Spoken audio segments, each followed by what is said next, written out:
Hello दोस्तों, नमस्कार, आदाब, सत श्री अकाल। भारत की बात, भारत के साथ में आप सभी का स्वागत है। दोस्तों, पिछले एपिसोड में हमने इस चैप्टर में इस्तेमाल होने वाले अंग्रेजी के शब्दों का हिंदी अर्थ समझने का प्रयास किया था। आज हम लोग डेवलपमेंट का चैप्टर स्टार्ट करते हैं। दोस्तों, हर एक इंसान के अपने कुछ सपने होते हैं, कुछ उद्देश्य होते हैं, कुछ गोल्स होते हैं जिनको वो जीवन में पाना चाहता है। जैसे कि इस किताब में एक फ़ोटो के तहत ये समझाने का प्रयास किया जा रहा है कि एक दिहाड़ी रिक्शा वाला है जो दिन भर मजदूरी करता है और रिक्शा के मालिक को उसका पैसा देता है, फिर अपना जो बचता है वो पैसा वो खुद रखता है। तो वो अपने बच्चे को ये समझा रहा है कि अगर एक दिन ऐसा आए जीवन में जिस दिन तुम्हारा ये रिक्शा खुद का हो जाए, ये तुम्हारे लिए विकास होगा। उस रिक्शे वाले के लिए यही विकास है, उसके यही सपने हैं, उसका यही गोल है भी जीवन में। उसी तरीके से एक अगर भूमिहीन श्रमिक है, उसको ऐसा लगता है कि उसको अगर गाली ना दिया जाए, उसके साथ कोई भेदभाव ना हो, उसके बच्चे को अच्छी स्कूल में पढ़ाई मिल सके, उसके लिए विकास यही है। एक किसान है, उसको ऐसा लगता है कि वर्षा पर निर्भर रहने के बजाय अगर उसको कृषि की सुविधा हो जाए, नहर नाला, उसके पास एक मोटर आ जाए जिससे कि वो पानी निकाल करके अपने खेतों के अंदर पानी दे सके, तो उसके लिए वही विकास है।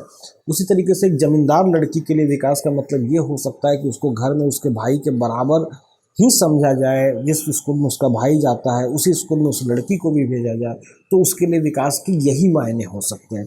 उसी तरीके से एक बेरोज़गार युवक के लिए उसको रोज़गार मिल जाए, कोई अच्छी नौकरी मिल जाए, उसके लिए विकास के यही मायने हैं।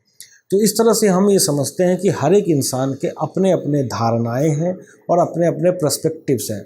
नोशंस एंड पर्सपेक्टिव्स मतलब धारणा और परिप्रेक्ष्य। हर आदमी विकास को लेकर के अपने अपने हिसाब से अपने अपने जीवन में अपने अपने सपने सजा रहा है और उसको ही उसका विकास कहना होना कहते हैं। जो दूसरी बात हमें समझनी है वो ये है कि एक इंसान के लिए जो विकास है, जरूरी नहीं कि वो दूसरे इंसान के लिए भी विकास हो। कभी कभी ऐसा हो सकता है कि एक इंसान के लिए विकास दूसरे इंसान के लिए हानिकारक हो सकता है या परस्पर विरोधी हो सकता है। जैसे मान लीजिए कि जैसे भी कोरोना के समय में लड़के और लड़की दोनों ही घर के काम किया करते थे। अगर पुराना ज़माना होता तो सारे काम लड़कियां किया करती, लेकिन क्योंकि अभी लड़कियों के जीवन स्तर में विकास हुआ है, उसके कारण से लड़कों को भी कोरोना के समय में अपने घरों में काम करना पड़ा है। इस तरह से आप देखते हैं कि लड़कियों के विकास के कारण लड़कों को भी थोड़ा बहुत सेक्रीफाइस करना पड़ रहा है। इसको हम लोग कॉन्फ्लिक्टिंग नोशंस ऑफ डेवलपमेंट कहते हैं, जिसमें विरोधाभास है। एक के विकास में दूसरे का थोड़ा सा विरोध भी है। यही एक इंसान का विकास दूसरे इंसान के लिए कभी कभी हानिकारक भी हो सकता है। जैसे मान लीजिए अगर आप कहीं पे आदिवासियों का ज़मीन लेकर के वहाँ पे बिजली का एक डैम बना रहे हैं, जिससे कि बिजली का उत्पादन होगा, तो उससे वहाँ उस बिजली डैम को बनाने वाले उद्योगपति को फ़ायदा होगा, जिन ग्राहकों को भुगताओं को बिजली पहुँचेगी उनको भी फ़ायदा होगा। लेकिन अगर वहाँ पे रहने वाले जो गाँव के लोग हैं उनका सही तरीके से आदिवासियों का विस्थापन न किया गया, उनका पूरा गाँव बसा के नहीं दिया गया, उनके कल्चर को ख़त्म कर दिया गया, तो ये उनके लिए बिल्कुल ही हानिकारक हो जाएगा। तो यहाँ पे आप देख रहे हैं कि कभी कभी विकास जो होता है, एक इंसान का विकास दूसरे के लिए कभी कभी विरोधाभास भी हो सकता है और कभी कभी ये हानिकारक भी हो जाता है। तीसरी बात जो हमें समझनी है वो ये है कि विकास के कई तरह के पहलू हो सकते हैं। जैसे आर्थिक, मतलब मान लीजिए आपको समय पे काम मिल रहा है कि नहीं, हमेशा काम मिल रहा है कि नहीं, साल में सिर्फ ऐसा तो नहीं है कि सिर्फ 3 महीने काम मिल रहा है बाकी 9 महीने बेरोजगार रह रहे हैं, आपकी पगार सही है कि नहीं, इनकम स्टेबल है कि नहीं। तो इस तरह से आर्थिक विकास में ये सारी चीज़ें जो होती हैं, जो पैसे से रिलेटेड है, ये आर्थिक विकास में आती हैं। दूसरा होता है पॉलिटिकल यानी कि राजनीतिक विकास, जैसे आज़ादी, सुरक्षा। मान लीजिए आप रोड पे चल रहे हैं तो कोई भी आकर के अगर आपका कुछ भी छीन के चला जाता है तो आपके पास उस आदमी से बचाने के लिए पुलिस प्रशासन है, लॉ एंड ऑर्डर है, तो आपको एक सुरक्षा का एहसास है रोड पे चलते हुए और आप बेफिक्र होकर के कुछ भी लेकर के रोड पे चलते हैं। तो इस तरह से जो राजनीतिक विकास है उसके तहत आपको आज़ादी, सुरक्षा, इस तरह की चीज़ें आ जाती हैं। तीसरा सामाजिक विकास। सामाजिक विकास के तहत सबको एक बराबरी का एहसास, आदर का भाव। जैसे मान लीजिए कोई भी आदमी अमीर है या गरीब है, लेकिन वो फिर भी सामाजिक स्तर पे बराबर हैं और एक दूसरे के लिए परस्पर आदर होना चाहिए। इस तरह के विकास को हम सामाजिक विकास कहते हैं। आप देखते होंगे हमारे देश में बहुत सा जातिवाद का प्रथा है, जिसमें बड़ी जातियाँ, निम्न जातियाँ, छोटी जातियाँ, ऐसे 50 तरह की जातियाँ बना रखी है और लोग अपने से छोटी जातियों को अपने बराबर नहीं समझते। ये कानूनन रूप से भी गलत है। जब हम लोग संविधान पढ़ेंगे तो हमें ये पता चलेगा कि किसी को भी अपने बराबर ना समझना, उस इंसान के मौलिक अधिकारों का हनन करना है। तो सामाजिक विकास में आप आदर, एक दूसरे के प्रति परस्पर आदर और समानता का भाव, इस तरह के विषयों को हम सामाजिक विकास के अंदर रखते हैं। चौथा, इन्वायरमेंटल, जैसे पर्यावरण कैसा है। मान लीजिए हम जो हवा में सांस लेते हैं, जैसे आपने देखा होगा कि एशिया, पूरे वर्ल्ड के जो जितने जो प्रदूषित शहर हैं उसमें से टॉप 10 में 9 भारत में है। जैसे कानपुर, दिल्ली, ये सब बहुत ही ज़्यादा पोल्यूटेड शहर हैं। तो मान लीजिए अगर आपके पास राजनीतिक विकास है, सामाजिक विकास है, आर्थिक विकास है, लेकिन हवा बहुत ज़्यादा प्रदूषित है, पानी बहुत ज़्यादा प्रदूषित है, तो आप क्या रह सकते हैं? नहीं रह सकते हैं। इसलिए आजकल पर्यावरण का भी सही संतुलन हो, आप जहाँ पे रहते हैं, ये भी बहुत ही एक ज़रूरी पहलू है विकास का। उसके अलावा आपकी जीवन की क्वालिटी क्या है। जैसे मान लीजिए कि वेस्ट में अमेरिका, इंग्लैंड, ऐसे जगहों पे पैसे की कोई कमी नहीं है, ये लोग बहुत अमीर देश हैं, फिर भी यहाँ पे लोग, अमीर से अमीर लोग भी आत्महत्या कर लेते हैं। इसका मतलब वो अंदर से खुश नहीं है। लेकिन भूटान जैसा एक छोटा सा देश, जो बहुत छोटा सा देश है और उसके पास ज़्यादा पैसा नहीं है, बट वो हैप्पीनेस इंडेक्स, मतलब एक संस्था है जो खुशी का पैरामीटर पे कि लोग कितने खुश हैं इस पे नापती है, उसको हैप्पीनेस इंडेक्स कहते हैं। उस हैप्पीनेस इंडेक्स में जो टॉप पे जो देश है वो भूटान है। तो इस तरह से आपके पास कितना भी पैसा हो, लेकिन अगर आप खुश नहीं हैं, आपको आनंद का अनुभव नहीं हो रहा है, तो ऐसे विकास का क्या फ़ायदा। इसलिए आपकी जीवन की क्वालिटी क्या है, क्वालिटी ऑफ लाइफ क्या है, ये भी विकास का एक बहुत ही अदद पहलू होता है। नॉर्मली एक इंसान इन सारे आर्थिक, सामाजिक, राजनीतिक पहलुओं को जोड़ करके अपने विकास की एक परिभाषा गढ़ता है।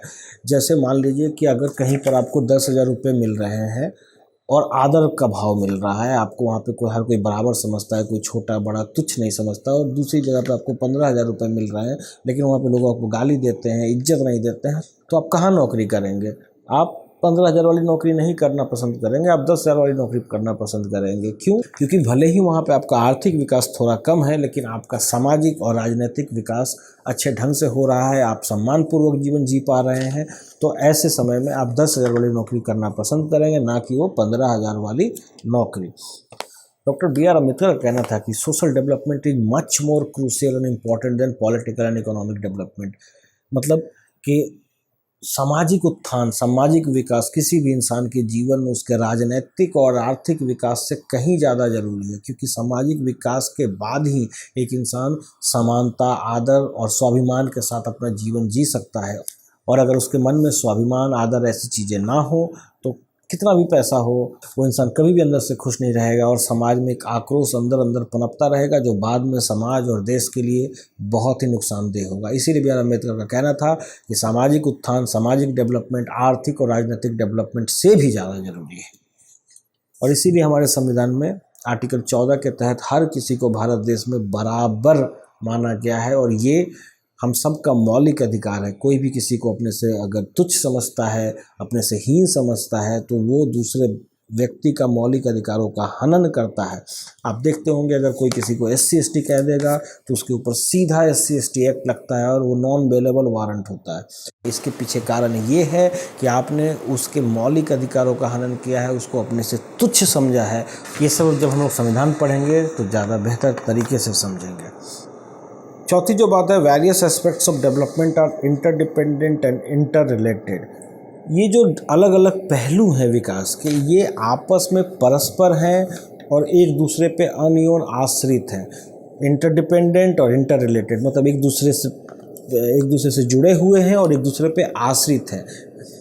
जैसे मान लीजिए एक लड़की अगर काम करती है, पैसे कमाती है, उसके पास कोई नौकरी है, तो उसको समाज में इज्जत भी मिलता है। मतलब अगर उसका आर्थिक विकास हुआ है तो उसका सामाजिक विकास भी हुआ है। क्यों? क्योंकि उसको समाज में अब इज्जत भी मिलने लगी है। उसके अलावा घर में उसको काफ़ी तरह की आज़ादी मिल जाती है, मतलब उसका पॉलिटिकल मतलब राजनीतिक उत्थान भी हुआ है।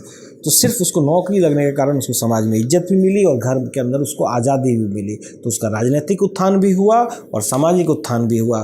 सिर्फ क्यों? क्योंकि उसका पहले आर्थिक उत्थान हुआ। उसी तरीके से अगर किसी लड़की को घर में बराबरी और आज़ादी मिली हुई है, मतलब केवल लड़की को बराबर समझते हैं, बराबर शिक्षा दिया है, तो अगर उसके घर में उसको राजनीतिक विकास हुआ है तो देखेंगे वो पढ़ लिख जाएगी, फिर उसको नौकरी भी लगेगा, और फिर जब नौकरी लगेगा तो उसको समाज इज्जत देगा। मतलब अगर उसके घर में उसको पॉलिटिकल फ्रीडम मिला हुआ है, सोशल फ्रीडम मिला हुआ है, मतलब सामाजिक और राजनीतिक उसको उत्थान हो रखा है या विकास हो रखा है उस लड़की का, तो वो पढ़ लिख जाएगी और उसको अंत में उसका आर्थिक विकास भी हो जाएगा, उसको नौकरी भी मिल जाएगी।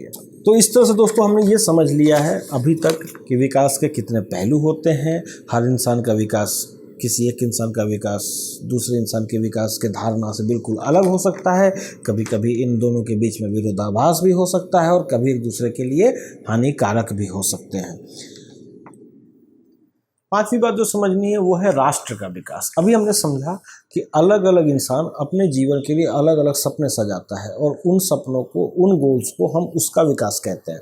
लेकिन जब राष्ट्र के विकास की बात आती है तो भी हर इंसान की नज़र में राष्ट्र के विकास के अलग अलग मायने होते हैं। जैसे मान लीजिए कि एक शहर की बात करते हैं तो मान लीजिए एक इंसान के लिए ऐसा लगता होगा कि उस शहर में अगर एयरपोर्ट बन जाए तो उसको लगेगा कि उस शहर का विकास हो गया, जबकि दूसरे इंसान को ऐसा लग सकता है कि नहीं, इस शहर में एयरपोर्ट अगर ना भी बनता हो लेकिन अगर बच्चों के पढ़ने के लिए अच्छा स्कूल बन जाए तो इस शहर का अच्छा विकास होगा। तो ये दोनों धारणाएं अलग अलग हो सकती हैं उस शहर के विकास के लिए। उसी तरीके से राष्ट्र के विकास के लिए भी लोगों के बीच में अलग अलग धारणाएं हो सकती हैं और कभी कभी ये धारणाएं परस्पर विरोधी भी हो सकती हैं, कॉन्फ्लिक्टिंग हो सकती हैं, या कभी कभी डिस्ट्रक्टिव यानी कि एक दूसरे के लिए हानिकारक भी हो सकती है। जब राष्ट्र के विकास की हम बात करते हैं तो हमें कुछ सवाल समझने पड़ते हैं। जैसे मान लीजिए कि राष्ट्र के विकास को लेकर के दो अलग अलग लोगों की अलग अलग धारणाएं हो सकती हैं, लेकिन ज़रूरी नहीं कि दोनों धारणाएं बराबर हों। एक धारणा दूसरी धारणा से बेहतर हो सकती है। जैसे पिछले एग्जाम्पल में हमने समझा कि एक इंसान को लगता है कि शहर के अंदर या देश के अंदर शिक्षा सबको मिले तो देश का ज़्यादा अच्छा विकास होगा, जबकि दूसरे इंसान को ऐसा लग सकता है कि नहीं, अगर देश में हर शहरों के अंदर एयरपोर्ट आ जाए तो देश का अच्छा विकास होगा। तो यहाँ पे साफ पता चलता है कि जिस बंदे को ये लगता है कि एयरपोर्ट के आ जाने से विकास होगा, उसका मतलब उसको ऑलरेडी शिक्षा मिली हुई है, उसके पास पैसे अच्छे हैं और इसीलिए वो समझ नहीं पा रहा है कि देश में हर इंसान को शिक्षा मिलना कितना ज़्यादा ज़रूरी है। और इसीलिए उसको लग रहा है कि देश में एयरपोर्ट बन जाए, हर राज्य में, हर देश, और उसको ऐसा लग रहा है कि हर शहर में एयरपोर्ट बन जाए तो देश का विकास होगा।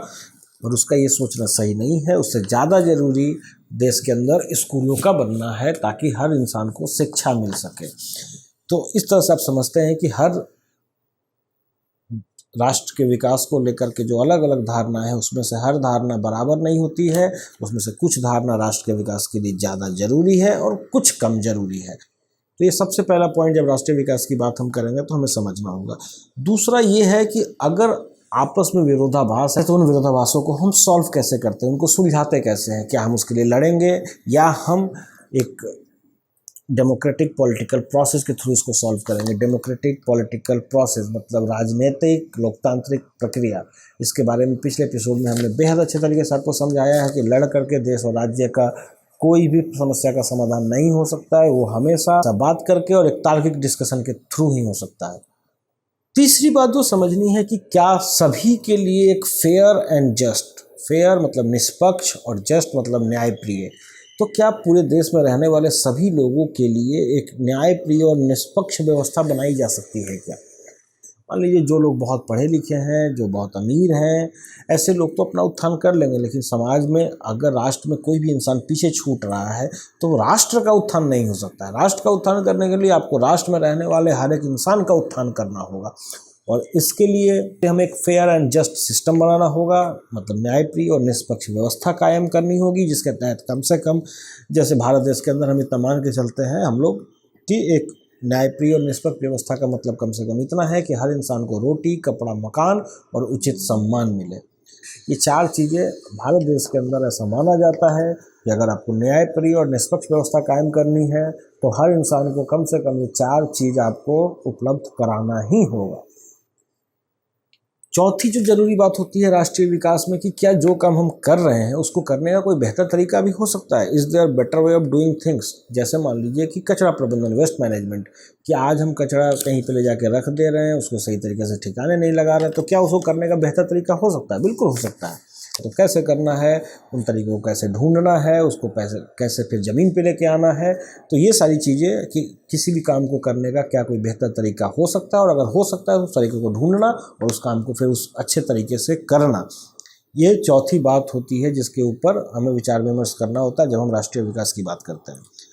पांचवी बात ये है कि कभी कभी जब आप उत्थान और विकास की बात करेंगे तो small groups versus large masses, मतलब छोटा समुदाय और बड़ा जनसभा, जनता और जनसमूह, इनके बीच में आपको चुनना पड़ता है, इनके बीच में आपको चुनना पड़ता है। जैसे मान लीजिए कि एक ज़मीन है जिसके ऊपर या तो आप रेलवे बना सकते हैं या एयरपोर्ट बना सकते हैं, तो आप क्या चुनेंगे? अगर आप एयरपोर्ट बनाएंगे तो जो लोग अमीर होंगे, जो 3,000, 4,000, 5,000 इतना किराया अफोर्ड कर सकते हैं, सिर्फ वही लोग चढ़ पाएंगे। उसमें एक 100 रुपया कमाने वाला, एक रिक्शा चलाने वाला, एक ठेला चलाने वाला, एक मजदूर तो शायद ही चढ़ पाए। लेकिन अगर आप वहाँ पे उसी ज़मीन पे अगर आप रेलवे के लिए प्लेटफॉर्म बनाते हैं, रेल लाइन बिछवाते हैं, तो फिर भारत देश में रहने वाला हर एक इंसान उस रेलवे के सफ़र पे चढ़ सकता है, और अमीर इंसान भी चढ़ सकता है, दोनों ही चढ़ सकते हैं। इसके अलावा दूसरा फ़ायदा ये है कि अगर रेलवे रहेगा तो आपको सामान ढोने में, मान लीजिए कि आपका वहाँ पे उस शहर के अंदर कोई फैक्ट्री है तो उसका माल आप उठा करके दूसरे राज्यों में, दूसरे शहरों में पहुँचा सकते हैं। तो इस तरीके से अगर आपको चुनना हो कि आपके पास एक प्लॉट है, उस पर रेलवे बनाना है या एयरपोर्ट बनाना है, तो ऑब्वियसली रेलवे को चुना जाएगा। क्यों? क्योंकि ये विशाल जनसमूह के लिए उपयोगी है और एयरपोर्ट एक छोटे समुदाय के लिए उपयोगी है। ज़रूरी दोनों है, लेकिन अगर आपके पास एक ही ज़मीन है, एक ही प्लॉट है, तो आप डेफिनेटली पहले रेलवे बनाएंगे, ना कि एयरपोर्ट। लेकिन कभी कभी इसका उल्टा भी हो सकता है। जैसे मान लीजिए कि अगर आप आदिवासी 2-4 गांवों का विस्थापन करके वहाँ पे पानी का, इलेक्ट्रिसिटी का डैम बना रहे हैं, बिजली का बांध बना रहे हैं, तो उससे बिजली पैदा होगी और जो बहुत शहर में बहुत सारे लोगों को, लार्ज मासेस को, हम वो बिजली फिर दे सकते हैं। तो ज़्यादा जनसमूह को बिजली दिया जा सकता है। लेकिन ये छोटा जो समुदाय है आदिवासी, अगर मान लीजिए ये पूरे देश में सिर्फ अपनी प्रकार के यही जनजाति बचे हुए हैं, यही 100 लोग हैं। देश में ऐसी कितनी सारी जनजातियां हैं जो 2,000, 3,000 वो विलुप्त हो रही हैं। वो एक अलग समस्या है देश में, उसके ऊपर काफ़ी बातें होती रहती हैं, पर प्रैक्टिकल में कुछ खास हो नहीं पाता।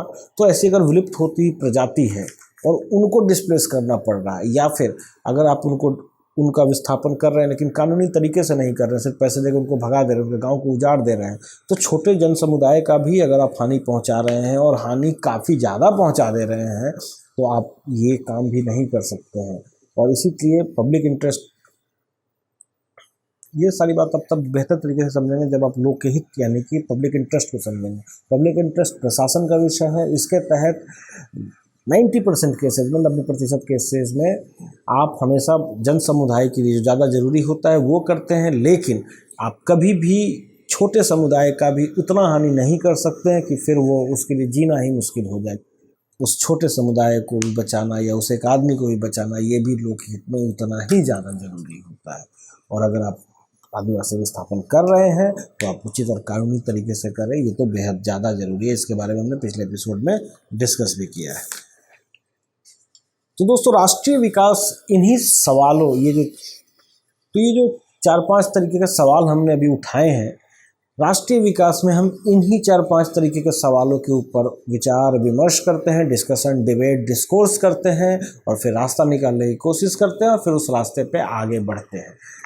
आप जब राष्ट्र के विकास को समझने की कोशिश करेंगे, उसमें अगर आपके पास अलग अलग विषय का ज्ञान हो, जैसे इतिहास का ज्ञान हो, भूगोल का ज्ञान हो, समाजशास्त्र का ज्ञान हो, संविधान का ज्ञान हो, तभी आप राष्ट्र के विकास को बेहतर तरीके से समझ सकते हैं, क्योंकि ये सब आपस में इंटरकनेक्टेड है और इंटरडिपेंडेंट है, मतलब एक दूसरे पर आश्रित है, एक दूसरे से रिलेटेड है, मिले हुए हैं। इसके अलावा जब भी आपस में विरोधाभास हो तो डेमोक्रेटिक पॉलिटिकल प्रोसेस, लोकतांत्रिक राजनीतिक प्रक्रिया, जिसके तहत तार्किक रूप से विचार विमर्श करके नतीजे तक पहुंचना, ये बेहद ज़्यादा ज़रूरी है। ये ऑलरेडी हम लोग पिछले एपिसोड में डिस्कस कर चुके हैं। छठा पॉइंट जो समझना है, कंपैरिजन। जैसे जब हम 2 राष्ट्रों के बीच में तुलना करते हैं या एक ही राष्ट्र के अंदर 2 अलग अलग राज्यों के बीच में तुलना करते हैं, तो उसमें हम कुछ विशेषताएँ उठाते हैं। जिसके ऊपर हम उनके बीच में तुलना कर सकते हैं। इन विशेषताओं को हम पैरामीटर या इंडिकेटर यानी कि संकेतक कहते हैं। लेकिन अगर हमें दो राष्ट्रों के बीच में तुलना करनी है तो संकेतक भी एक ही उठाना पड़ेगा, तभी हम उन दोनों के बीच में तुलना कर पाएंगे। तो उस इंडिकेटर को कॉमन इंडिकेटर यानी कि समान संकेतक या कॉमन पैरामीटर्स समान संकेतक कहते हैं। जैसे मान लीजिए कि जैसे हमें दो राष्ट्रों के बीच में नापना है कि किसका आर्थिक विकास ज़्यादा हुआ है, तो हम आर्थिक संकेतक उठाते हैं। जैसे कि मान लीजिए आर्थिक संकेतक में हम बहुत सारी चीज़ें उठाते हैं। एग्जाम्पल के लिए मैंने यहाँ पे दो चीज़ें ली है। जैसे पहला इनकम, कि अगर सपोज कीजिए भारत का टोटल इनकम कितना है, अमेरिका का टोटल इनकम कितना है और भूटान का टोटल इनकम कितना है, तो इस समय पता चलता है कि ये तीनों देश टोटल इनकम के मामले में कौन सा देश किससे ज़्यादा है या कम है। लेकिन इस वाले में एक समस्या ये हो जाती है कि मान लीजिए भूटान में सिर्फ 1 लाख लोग रहते हैं और भारत के अंदर 130 करोड़ लोग रहते हैं। भूटान एक छोटा सा देश है, तो किसी भी सूरत में भारत का जो इनकम होगा वो भूटान से कहीं ज़्यादा होगा। तो क्या इसका मतलब भारत का आर्थिक विकास कहीं ज़्यादा हुआ है? जी नहीं। इसके लिए हमें प्रति व्यक्ति आय नापना पड़ता है। प्रति व्यक्ति आय को नापने के लिए हम क्या करते हैं, जो पूरा आय है उस देश का उसको उसकी पूरी आबादी से डिवाइड कर देते हैं। तो उससे हमें एक एवरेज इनकम, औसत आय निकल जाता है कि हर व्यक्ति इस देश में कितना रुपया कमा रहा है। तो प्रति व्यक्ति आय एक ऐसा इंडिकेटर है, कॉमन इंडिकेटर, जिस पे हम किसी भी देश को नाप सकते हैं। इनकम एक बहुत अच्छा इंडिकेटर नहीं है, क्योंकि इस पर आपके पॉपुलेशन यानी कि आबादी का असर पड़ता है। अगर आबादी ज़्यादा होगी तो आपका आय बढ़ जाएगा, आबादी कम होगी तो आय घट जाएगा। इसीलिए सिर्फ आय को आप एक समान संकेतक के रूप में इस्तेमाल नहीं कर सकते हैं, जबकि पर कैपिटा इनकम एक बहुत अच्छा आर्थिक संकेतक माना जाता है, ताकि इससे आप पता कर सकते हैं कि उस देश का या उसी देश के अंदर अलग अलग राज्यों का आर्थिक विकास कितना हुआ है। जैसे फॉर एग्जांपल 2012 में पंजाब का पर कैपिटा इनकम 1 लाख सालाना था, जबकि बिहार का इनकम 28,000 सालाना था। तो इस समय पता चलता है कि 2012 में पंजाब आर्थिक रूप से बिहार के मुकाबले 3 गुना ज़्यादा विकसित राज्य है। उसी तरीके से इंटरनेशनल पे अगर आप देखेंगे तो जो अमीर देश होते हैं, हालांकि ये डॉलर में नापा जाता है, लेकिन मैं सहूलियत के लिए इसको रुपीज़ में कन्वर्ट करके बता रहा हूँ। तो जो अगर 9 लाख सालाना आपका प्रति व्यक्ति आय है, तो उस तरह के देशों को हम अमीर देशों की श्रेणी में रखते हैं। जबकि अगर 70,000 सालाना आय है रुपयों के मामले में, तो हम उन देशों को गरीब देशों की श्रेणी में रखते हैं। भारत का जो सालाना आय है वो लगभग 1 लाख रुपये, ये 2012 का फिगर मैं आपको बता रहा हूँ, 1 लाख रुपये सालाना है। और ये लो मिडिल इनकम, एक उच्च है रिच, एक गरीब है, उसके बीच में एक मिडिल है, मिडिल में भी अपर मिडिल है और लोअर मिडिल है, मतलब कि मध्यम में भी उच्च मध्यम और निम्न मध्यम। मध्यम को 2 भागों में बांटा गया है, उच्च मध्यम, निम्न मध्यम। तो जो भारत निम्न मध्यम इनकम ग्रुप में आता है और उच्च में अमेरिका, इंग्लैंड, फ्रांस जैसे देश आते हैं। एक और चीज़ अगर आपको जानना हो तो आप जान सकते हैं, देशों को 3 तरीके में नापते हैं। एक डेवलप्ड, जो कि विकास हो चुका है जिन देशों का। दूसरा डेवलपिंग, मतलब विकासशील, जो विकास के रास्ते पर अग्रसर है। भारत एक डेवलपिंग इकोनॉमी है, मतलब विकासशील देश है। तीसरा अंडर डेवलप्ड, जिनका विकास बिल्कुल ही नहीं हुआ है, जैसे अफ्रीका के बहुत सारे देश हैं जो अंडर डेवलप्ड कैटेगरी में, अंडर डेवलप्ड के श्रेणी में आते हैं। उसी तरीके से दूसरा हम सामाजिक संकेतक उठाते हैं। सामाजिक संकेतक में हम जैसे शिक्षा दर, शिशु मृत्यु दर, मातृत्व मृत्यु दर, इन सबको उठाते हैं। शिशु मृत्यु दर क्या है, मातृत्व मृत्यु दर क्या है और शिक्षा दर क्या है, ये हमने पिछले एपिसोड में डिस्कस किया हुआ है। जैसे 2012 में केरल का जो शिशु मृत्यु दर था वो 12 बच्चे थे, मतलब अगर साल में 1000 बच्चे पैदा हो रहे थे तो उसमें से 12 बच्चों की मृत्यु 1 साल पहुंचने से पहले हो जा रही थी। जबकि बिहार में यही आंकड़ा 43 है। तो इससे पता चलता है कि केरल का जो सामाजिक विकास है वो बिहार के मुकाबले ज़्यादा अच्छा है। केरल के विकास में सबसे ज़्यादा योगदान स्ट्रॉन्ग रूरल गवर्नमेंट, मजबूत ग्रामीण सरकारें और ग्राम सभा रिफॉर्म्स का है। जब हम लोग संविधान और राजनीति शास्त्र पढ़ेंगे तब हमें ये पता चलेगा कि ग्राम सभा रिफॉर्म्स क्या होता है और रूरल गवर्नमेंट क्या होता है। तीसरा क्वालिटी ऑफ लाइफ, जीवन की गुणवत्ता कितनी है आपके देश में। जैसे हमने पीछे डिस्कस किया था कि भूटान जो है वो हैप्पीनेस इंडेक्स, मतलब खुशी के सूचकांक में वो टॉप करता है, जबकि जो पश्चिम के बहुत बहुत आर्थिक रूप से विकसित राष्ट्र हैं जैसे अमेरिका, इंग्लैंड, ये सब लोग डिप्रेशन में जी रहे हैं, फ्रस्ट्रेशन में जी रहे हैं और सुसाइड तक कर रहे हैं। तो हैप्पीनेस इंडेक्स में अगर भूटान जैसा एक छोटा देश टॉप कर रहा है तो इससे हमें ये समझ में आता है कि क्वालिटी ऑफ लाइफ भी आपके विकास में बहुत ज़्यादा इंपॉर्टेंट है। ये भी हमने पीछे डिस्कस किया कि क्वालिटी ऑफ लाइफ विकास में क्यों ज़्यादा ज़रूरी होता है। अगर आपके पास पैसा थोड़ा कम हो लेकिन अगर आप खुश हैं वो ज़्यादा अच्छा है। तो दोस्तों हम लोगों ने इस तरह से देखा कि हम अगर दो देशों के बीच में तुलना करना हो तो कैसे एक समान संकेतक, चाहे वो आर्थिक हो सामाजिक हो, उसको उठाते हैं और तुलना करते हैं, और यही काम हम एक ही देश के अंदर दो अलग अलग राज्यों के बीच में भी कर सकते हैं। जो सातवीं बात है वो है पब्लिक फैसिलिटीज़, पब्लिक गुड्स, यानी कि सार्वजनिक सुविधाएं। देखिए, अगर आपके पॉकेट में कितना भी पैसा हो फिर भी अब कुछ ऐसी चीज़ें हैं जो आप खरीद नहीं सकते हैं। जैसे मान लीजिए हवा में प्रदूषण ना हो, ये आपको चाहिए, ये आप पैसे से नहीं खरीद सकते हैं। अगर आप मान लीजिए आपको कश्मीर से कन्याकुमारी जाना है, अब आपके पास कितना भी पैसा होगा आप वो रोड नहीं बनवा सकते हैं क्योंकि वो काफ़ी खर्चीला है, और अगर आपको एक बार जाना है कश्मीर से कन्याकुमारी तो आप उतना पैसा खर्च करके वो रोड नहीं बनवाएंगे। तो चाहे आपके पास कितना भी पैसा हो, कुछ ऐसे काम हैं जो आप खुद अकेले नहीं कर सकते। जैसे मान लीजिए अपार्टमेंट होता है, उसमें सोसाइटी के गार्ड होते हैं, अगर हर आदमी अपने लिए सुरक्षा का गार्ड रखे तो वो काफ़ी महंगा पड़ेगा, लेकिन सभी मिल करके कलेक्टिवली एक गार्ड रख लेते हैं, इससे पूरे सोसाइटी की, पूरे अपार्टमेंट की सुरक्षा हो जाती है। तो ऐसी चीज़ें जो एक समाज मिलकर के बनाता है उन्हें हम कलेक्टिव गुड्स कहते हैं, जैसे या कलेक्टिव सर्विसेज कहते हैं। जैसे गार्ड का एग्जांपल मैंने आपको दिया सोसाइटी में, और दूसरी जो राष्ट्र के सारे लोग मिलकर के बनाते हैं वो पब्लिक गुड्स यानी कि या पब्लिक फैसिलिटी यानी कि सार्वजनिक सुविधाएं होती हैं। ऐसी सुविधाएं जो पूरे भारत के सभी लोग, मतलब हम भारत के लोग मिल करके बनाते हैं, क्रिएट करते हैं, एंड वी ओन इट, मतलब हम सभी उसके मालिक भी होते हैं। तो all citizens create and own public goods, Bharat देश का हर नागरिक उस सार्वजनिक सुविधा को क्रिएट भी कर रहा है, बना भी रहा है और उसका मालिक भी है। ये दो चीज़ें आपको समझनी जरूरी है, क्रिएट एंड ओन, बना भी हम रहे हैं और हम ही मालिक भी हैं।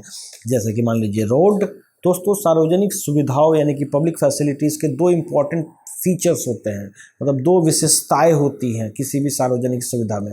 पहला, वो नॉन एक्सक्लूडेबल होता है, मतलब आप उस सुविधा को इस्तेमाल करने से किसी को भी वंचित नहीं कर सकते। जैसे अगर सड़क है, सार्वजनिक सुविधा है, उस पर चलने से आप किसी को रोक नहीं सकते हैं, किसी को भी आप वंचित नहीं कर सकते हैं पूरे देश में, क्योंकि भारत के सारे लोग उसके मालिक भी हैं, उन्होंने बनाया भी है, तो आप किसी को भी उस सड़क पर चलने से रोक नहीं सकते। ये पहली विशेषता होती है, नॉन एक्सक्लूडेबल, मतलब आप किसी को भी वंचित नहीं कर सकते हैं। दूसरी जो विशेषता होती है सार्वजनिक सुविधाओं की, वो होती है नॉन राइवलरस, मतलब अगर एक इंसान उस पर चल रहा है और दूसरा भी चल रहा है तो उनके बीच में आपस में कोई प्रतिद्वंद्वता नहीं है कि दिन भर हम ही चलते रहेंगे इस सड़क पर क्योंकि ये हमारा है, या दिन भर वही चलता रहेगा क्योंकि इस सड़क पे हम जब जिसकी जैसी ज़रूरत वो उस तरह से उन सार्वजनिक सुविधाओं का इस्तेमाल करता है। कोई आपस में कॉम्पिटिशन नहीं होती है, कोई प्रतिद्वंद्वता नहीं होती है और किसी को आप वंचित नहीं कर सकते। दोस्तों, अभी हमने कोरोना के समय में देखा कि केरल के अस्पतालों की काफ़ी तारीफ हो रही थी। अस्पताल जो कि एक सार्वजनिक सुविधा है,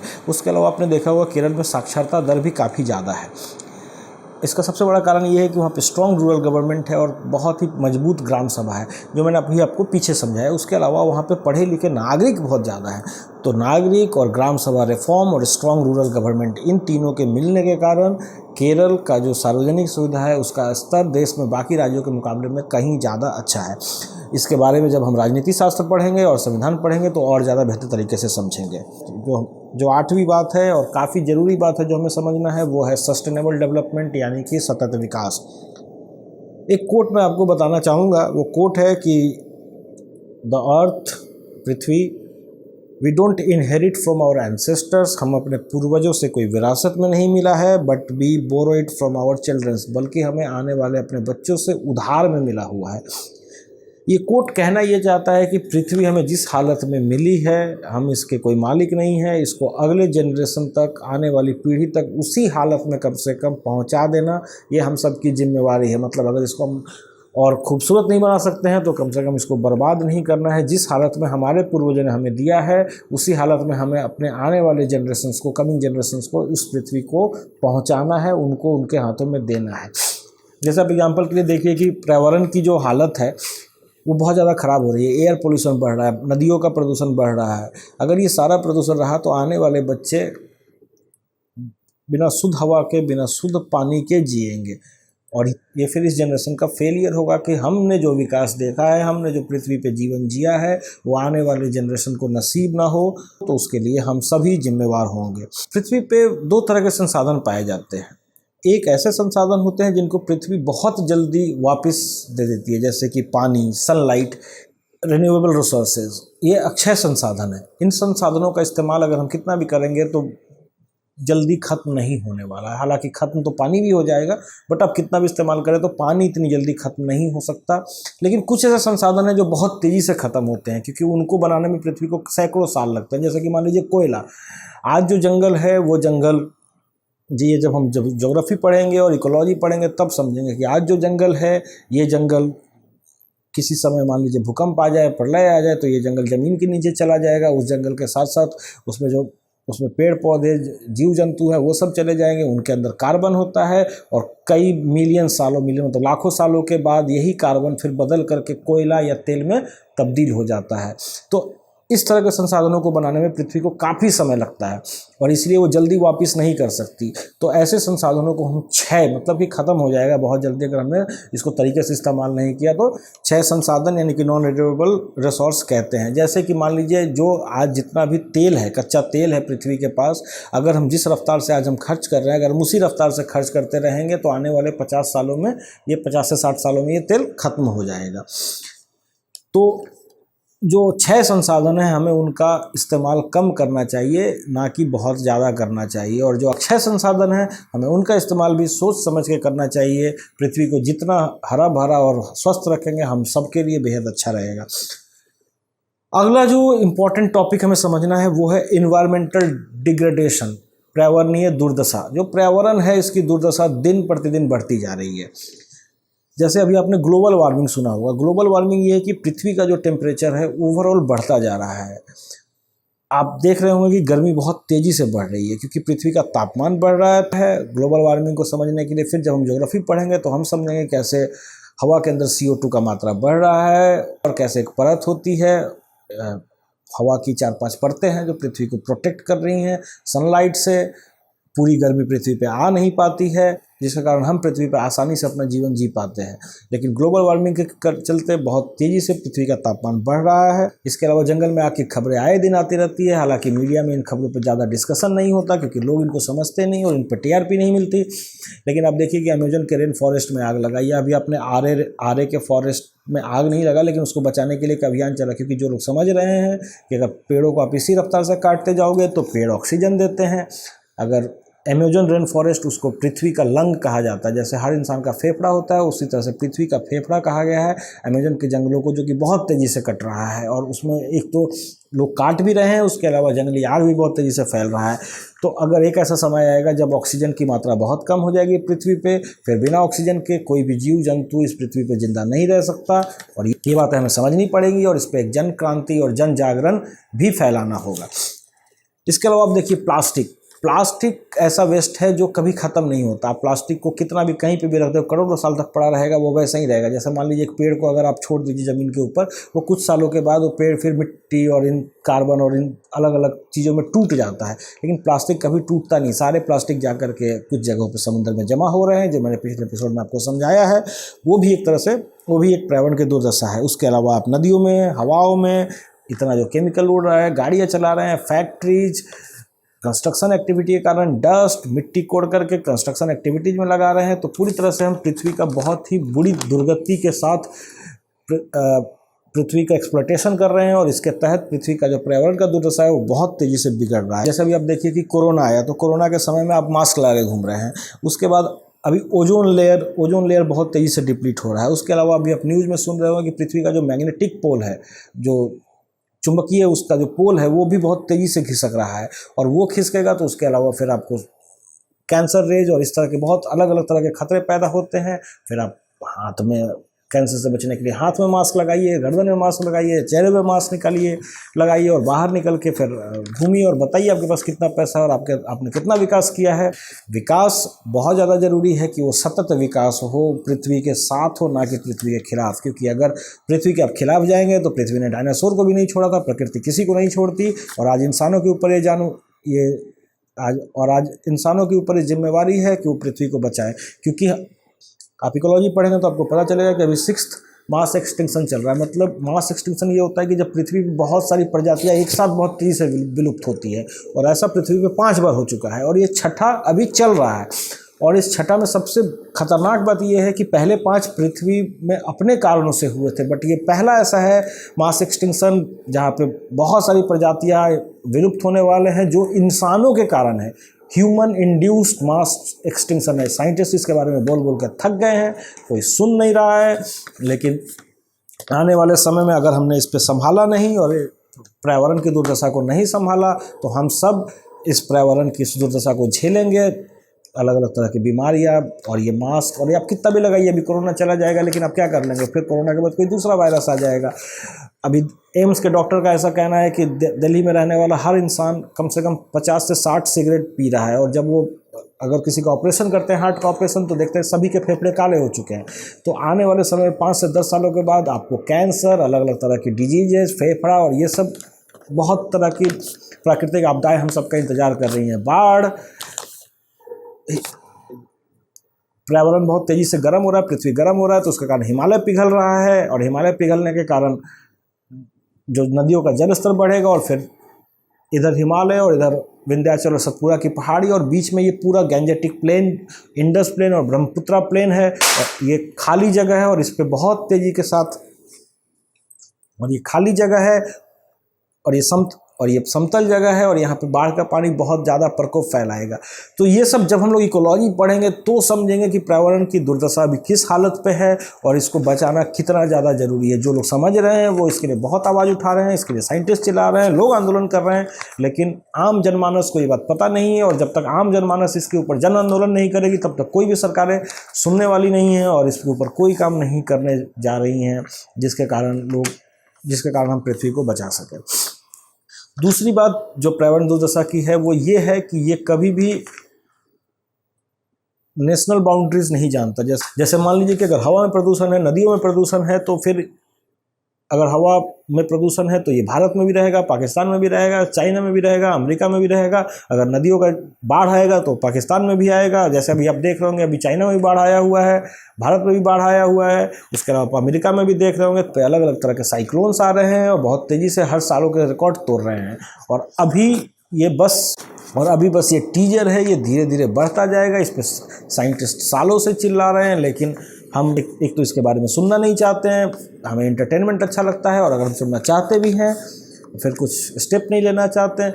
हम सोचते हैं कि ये खुद ब खुद टल जाएगा, ये खुद ब खुद नहीं टलना होगा। इसके लिए हमें पूरे ह्यूमैनिटी को एक साथ आ करके कुछ करना होगा ताकि हम अपने पृथ्वी को बचा सकें। तो उसी तरीके से आप देखिए कि अगर हवा में प्रदूषण होगा तो पाकिस्तान में भी होगा, चाइना में भी होगा, भारत में भी होगा, अमेरिका में भी होगा, क्योंकि पृथ्वी का पूरा जो एयर है वो एक सिस्टम है, वो कोई अलग अलग देशों के लिए अलग अलग नहीं है।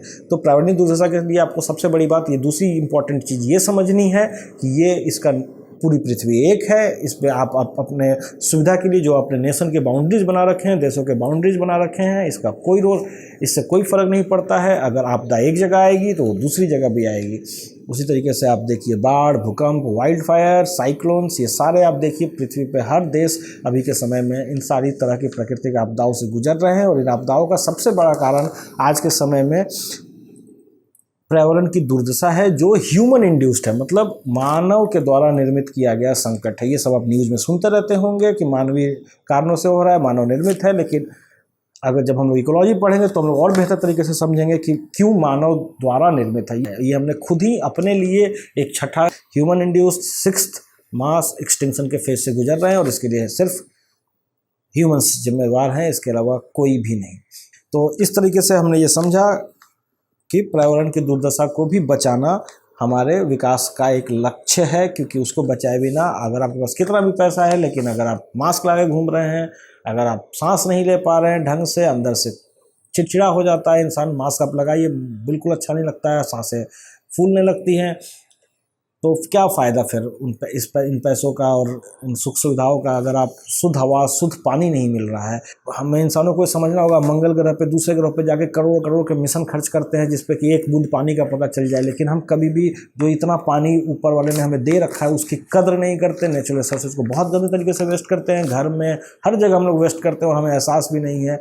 तो इन चीज़ों के ऊपर भी एक जन क्रांति लाने की बहुत ज़्यादा ज़रूरत है। तो चलिए दोस्तों, हमने ये डेवलपमेंट का चैप्टर आज ख़त्म कर लिया है। इसमें आपने बेहद अच्छे तरीके से, मुझे उम्मीद है कि ये समझ लिया होगा कि विकास क्या होता है। अलग अलग लोगों के अलग अलग मायने होते हैं। एक इंसान के लिए विकास दूसरे इंसान के लिए नहीं, जरूरी नहीं कि वही विकास हो सकता है कभी कभी उनके बीच में विरोधाभास भी हो सकता है और एक दूसरे के लिए कभी कभी हानिकारक भी हो सकते हैं। इसके अलावा आपने विकास के अलग अलग पहलुओं को, जैसे राजनीतिक पहलू, सामाजिक पहलू, आर्थिक पहलू, इनको भी समझा। उसके अलावा आपने ये भी समझा कि एक तरह का विकास दूसरे पे डिपेंडेंट होता है। जैसे आर्थिक विकास, अगर किसी लड़की की नौकरी लग जाती है तो उसका समाज में इज्जत भी बढ़ जाता है और उसको आज़ादी भी मिलती है। इसके अलावा फिर हमने राष्ट्रीय विकास को भी समझा है। राष्ट्रीय विकास के अराउंड क्या क्या क्वेश्चंस होते हैं जैसे वो भी हमने समझा है। फिर उनको सुलझाने के क्या क्या तरीके हैं। हर इंसान के लिए रोटी, कपड़ा, मकान, सम्मान, एक फेयर एंड जस्ट सिस्टम बनाना है देश के अंदर, ये भी हमने समझा है। इसके अलावा हमने दो देशों के बीच में तुलना करना भी सीख लिया। उसके अलावा अगर एक देश के अंदर ही अलग अलग राज्य हैं, हमने उसके बीच में भी तुलना करना सीख लिया है। उसके अलावा हमने सार्वजनिक सुविधाओं के बारे में समझ लिया कि सार्वजनिक सुविधाएं क्यों ज़रूरी है और उनके क्या क्या फ़ायदे हैं। और अंतिम में हमने सतत विकास यानी कि सस्टेनेबल डेवलपमेंट और पर्यावरण की दुर्दशा से बचाने के भी ज़रूरत को समझा है। तो जब ये सारा चीज़ आप मिला करके देखते हैं तब आप विकास को समझते हैं। विकास सिर्फ पैसा कमाना नहीं होता।